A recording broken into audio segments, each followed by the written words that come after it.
Good. All right. Hey everybody, it's Babak. I'm heading west on Gerrard in Toronto for a little discovery walk in this area. I was walking in my previous clip down Shelburne and past Parliament. And I'm just heading west now, up to Jarvis. Maybe, actually, I will go up Jarvis. Once I get to my area, I just like to improvise and just... I was going to go... It was an interesting area that I actually walked through, but I wasn't filming. Go to church. Yeah, let's do that.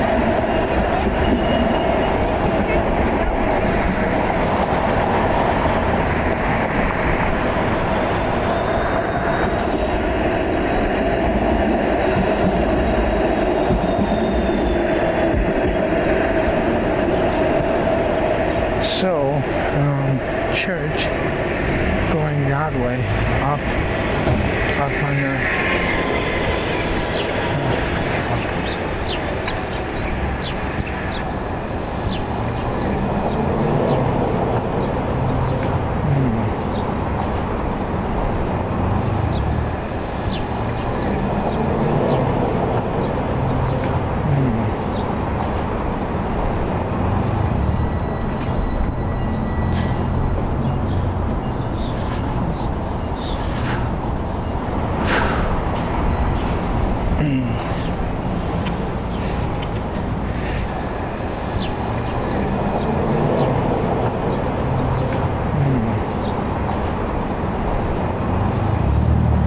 It's May 5th, 2021. I do little walks around the city, and I always carry my camera with me. Try to take some pictures here and there. I have no idea how this is going to turn out, very backlit.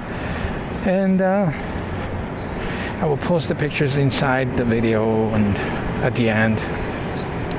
And I try to take about 5 to 10 shots per video. Sometimes I take more, but put the sign in, no U-turn. You gotta go. If you make a mistake, mistakes are not acceptable. You gotta keep doing it. The sun's really strong. I wonder if the exposure is how blasted it is. It's a new construction. Where are we going? Keep going. Okay. I think that's... we're walking straight to the sun. Super backlit. Super blasted. Are we going to get in the shade? In 1, 2, now. Is it better? Yeah, we're in the shade now. Cool. All right. So this is Church Street, is it? Probably.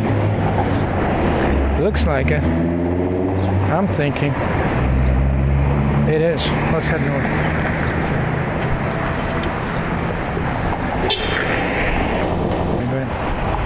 I can hear you. I can hear you extra loud because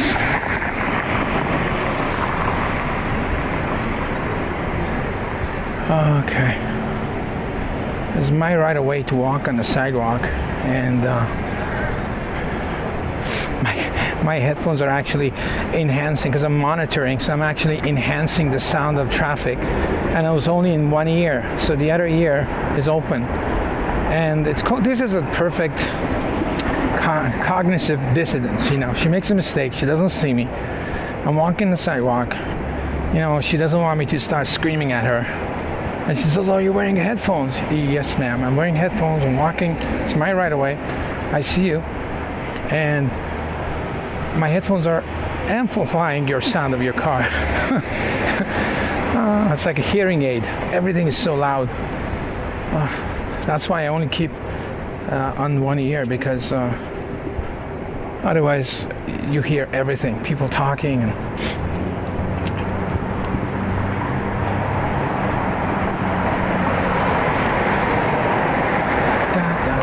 this is, it is probably Church Street. You know what? I'm still not sure what it is. I know we're at Ryerson and very close to Yonge Street. Yonge Street's to my left. I'm heading north right now. Not many stores. I like a street with lots of stores and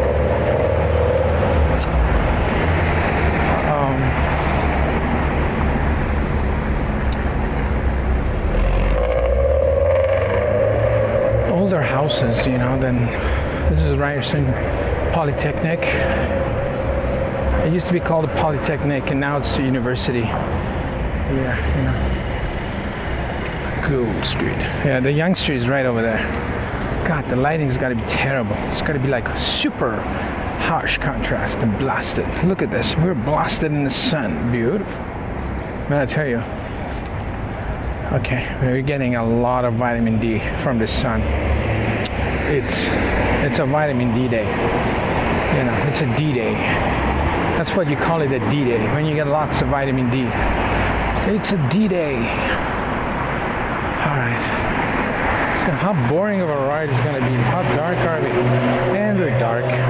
Exposure. Don't worry, we fix it in post.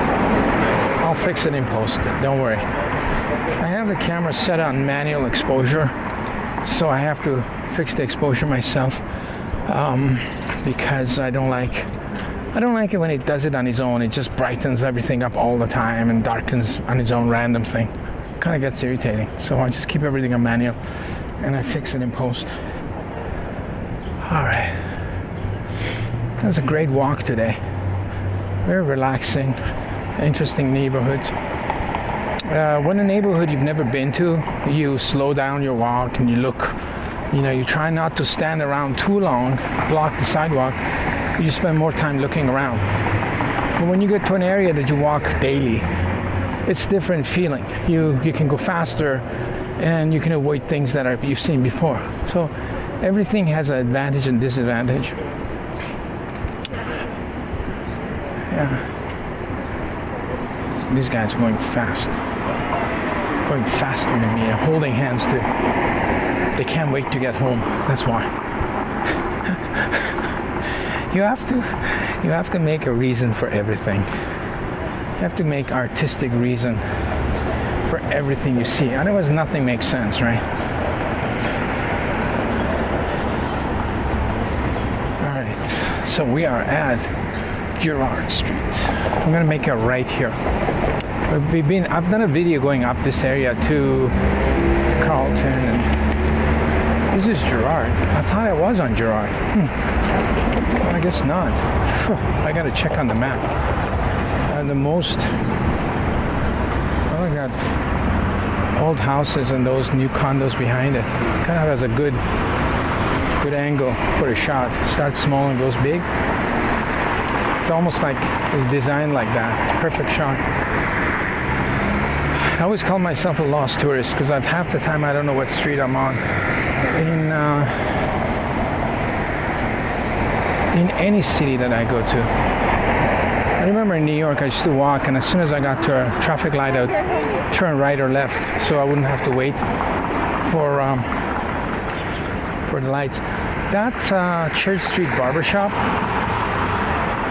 yeah, that used to be a corner store back in the day. I bought my first Mountain Dew at that location. The first Mountain Dew. I've never had it before. And I was like, wow, this thing is incredible. It was, I think it had the most amount of caffeine and sugar than any other pop drink. So when I had it, I was just like, oh, this is incredible. It's incredible.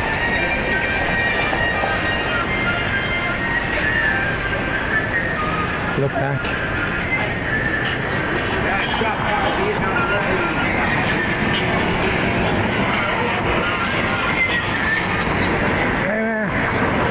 This guy is jamming on the street. He's rocking. Who can blame him? He's sitting right in the sun, man. He's on a beach. He's on a beach. He's on a beach.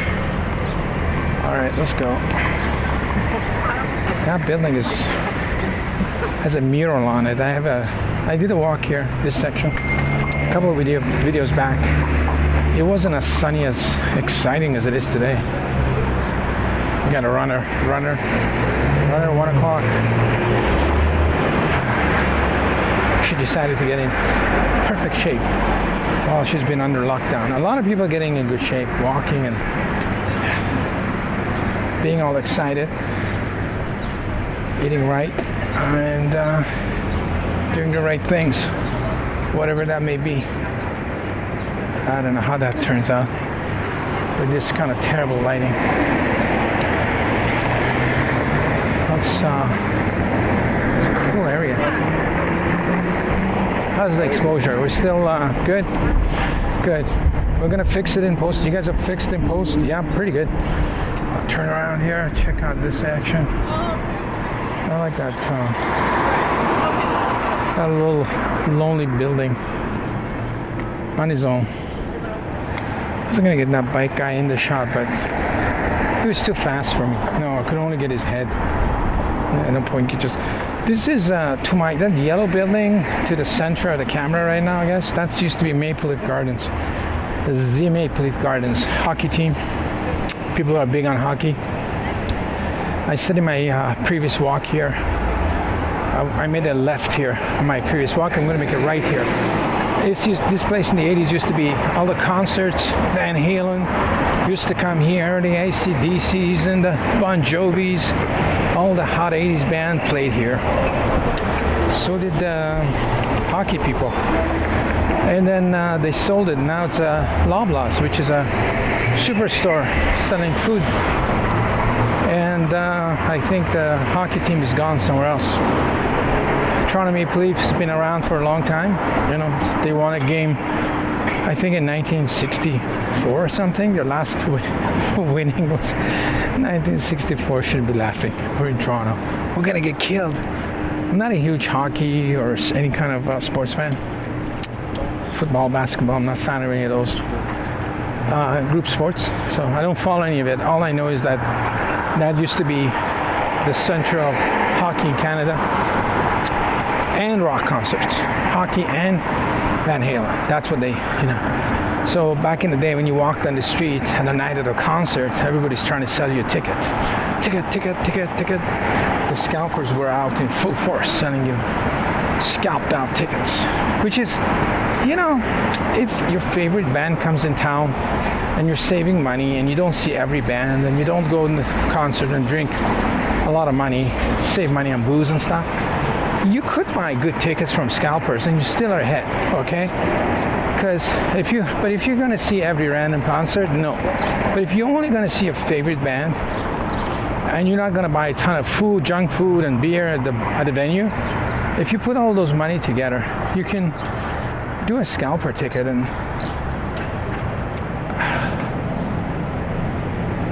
get the best seats in the house, front row, and enjoy it, you know. But you can't do that for every event because, you know, that'd be expensive. It's like an interesting diner right in the basement. Oh, this looks, it should be a good one. Too dark for you, but it should be a good one if it's a non-COVID action situation. The C. We call it the C, so we don't get screwed up with the algorithm. You don't want to be talking about medical stuff, I guess. I don't know. Is that true? You have to keep your opinions about medical stuff. Wow, those cars were... I like the sound of cars on the street. Notice the quick change of subject there? I know what I'm doing. I know what I'm doing. I just change a quick subject from one to the other. Do you hear that car? And people in the audience are like, what car? We don't hear a car. We hear a bunch of cars, not a particular one car. But we got it. So we're crossing Jarvis now. Anybody wants to get off at Jarvis and whatever street that was, let me know. Let me see what it was. Carlton. My God, I hope I find my way back. If I don't, I have to follow the film back, rewind the film in reverse and figure out how to get back to where I started, get on the subway. Lost tourist in Toronto. We're doing Toronto walks A little discovery action, some pictures. The sun is out, beautiful day. Yeah, we're heading to this park. Oh, this is Allen Gardens, big wedding place, isn't it? Yeah, Allen Gardens is a flower place. A lot of photographers used to bring their brides here in the winter time. I remember to shoot. You know, one thing about wedding photography, the thing is probably going to change is like wedding photos. People take bride and groom to weird places and take pictures of them. I don't see the reason. Like, why? Why are we going somewhere? You know, if you're getting married somewhere and it's by the water, and you go by the water and take the pictures, makes sense because that's where you were. But if you get married in a hall somewhere and then you drag yourself to a greenhouse, it just doesn't make any sense to me. Never made any sense, and I usually didn't do that. Usually I just shot the bride and groom whatever I could around the venue. Saves them from traveling too. If you're a photographer, wedding photographer, you have to drag the bride and groom, usually in the summer, big traffic, 15, 20 minutes, maybe half hour to a venue and then come back. So you already burned an hour time traveling and gives you like 15 minutes of rushing to photograph. You might as well stay at a venue. But you have to be a skilled photographer to make a so-called uglier venue. There's no such thing as an ugly venue, but non-photogenic venue look good. You have to really be careful. So I guess it's easier to take people to a park or a greenhouse or something. Wow. The trees are out too, huh? Everybody's out, the trees are out, including a washroom there. People who are wearing masks while biking but not wearing helmet are a strange way of thinking. Because I think helmets are more important on a bike than a helmet, than a mask, isn't it? I don't know the numbers on that, but it's more likely you fall down or get hit than the virus will keep up with your speed. Maybe. I always find that interesting. People wear a mask but not a helmet. Helmets are, brain damage would be pretty bad. If something hits you, you fall. That's a pretty nice looking church, isn't it? Church. I like the fact that it's kind of the stones are kind of not super bright. They're kind of faded. They have a nice tone to them. Again, things that look good in a photograph. I mean, that church might look better if you sandblast it, but on a photograph, it just kind of looks better. Kind of a little bit toned. Wow.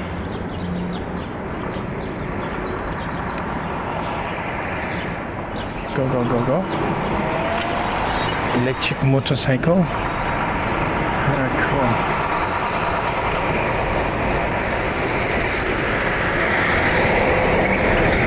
That's what that church is.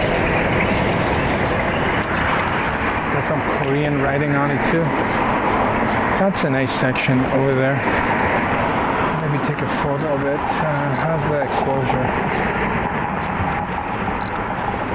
We got that SUV in it. The lighting is a little bit tricky today. The camera's making a lot of noise. We're gonna turn off the volume on it. Yeah, I like that convenience store. Choo-choo. Maybe I'd take a photo directly into it with those two cars, because I like that Subaru. It's kind of a little bit more. And they got people now. Okay. All right. I'll get a shot of that church too. There's that people behind me. All right, cool. Choo-choo diner. That's a interesting shot. This way might be a better. Oh, definitely it is better. Hold on. Okay, the side of a building has got a train. My God, it's so backlit. God help me. I usually, when I get home, I put some food in the oven, and then I first start processing my pictures that I taken. I process them in Photoshop, and I shoot everything in RAW format. So I sit there and kind of clean them up a bit,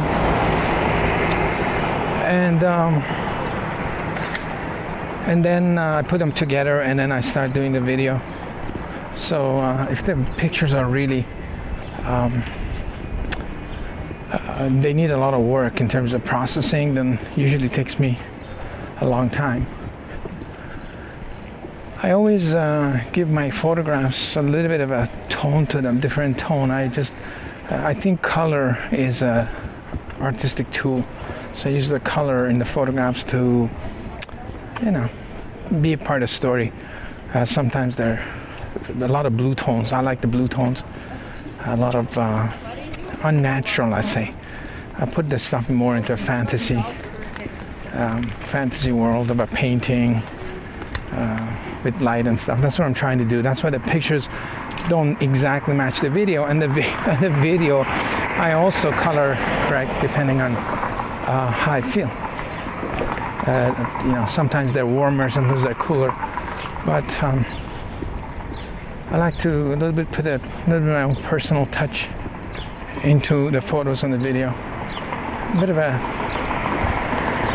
play with it. I always like playing. I always loved for relaxation, walk on the street, take pictures, and sit and process them at night. I've always been doing that for years and years. And with videos also, I find it kind of relaxing and interesting. I just don't want to shoot everything like the camera. When you take a photograph, the camera usually processes the lighting and the color for you. And it adds, based on the algorithm that the camera manufacturer made, it produces an image like that. So anybody taking a photograph with similar camera will get a similar image in terms of tone and color. But if you set the cameras on manual and on RAW, then the camera will give you all the information, and you get to play with the coloring and exposure and all that, which I think gives your own touch to the images, and I enjoy doing that. So anyway, we're approaching. I did a past video on this street, which I think is going to be good. I wish these houses were better lit. I don't like the way they are so backlit, but there's a guy coming in the shot. That might be interesting. All right, so we're gonna actually, that building right across, Home Hardware, it's red. I like the red color in it. We're gonna see if we can make a thumbnail from it, okay? So the photo mission, we're on a thumbnail mission. Film mission is on a photo mission. Switch missions. Mid-mission, we're switching missions. We use the word mission too many times, which is good. All right. All right. All right. See what we can do. See what we can do. See what we can do. How about if I cross the street here on red and then stand in the middle and do that. Okay, we're gonna end the video here, and we'll see you in the next video. Bye-bye. Out.